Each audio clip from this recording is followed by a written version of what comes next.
हरे कृष्ण, राधे राधे। आप सभी को षटलता एकादशी की हार्दिक शुभकामनाएं।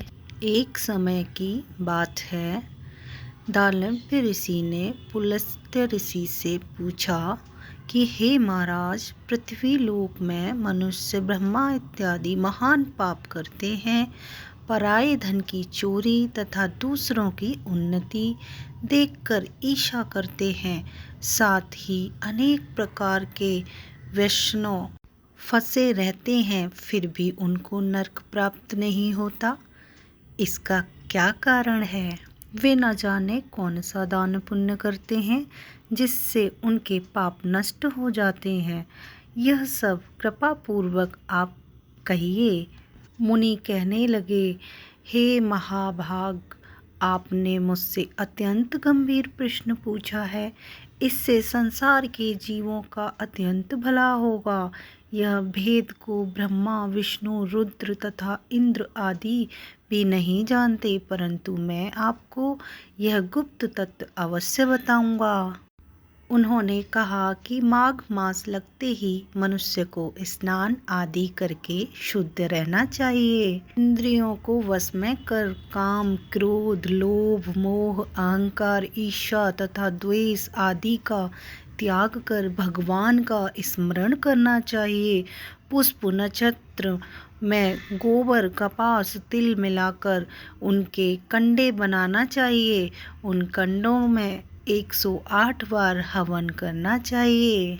उस दिन भूल नक्षत्र हो और एकादशी तिथि हो तो अच्छे पुण्य देने वाले नियमों को ग्रहण करें। स्नान आदि नित्य क्रिया से निवृत्त होकर सब देवताओं के देव श्री भगवान का पूजन करें और एकादशी व्रत धारण करें। रात्रि को जागरण करें। उसके दूसरे दिन धूप, दीप, नैवेद्य आदि से भगवान का पूजन करके खिचड़ी का भोग लगाएं। तत्पश्चात पेठा, नारियल, सीताफल या सुपारी का अर्घ्य देकर स्तुति करनी चाहिए। हे भगवान, आप दीनों को शरण देने वाले हैं।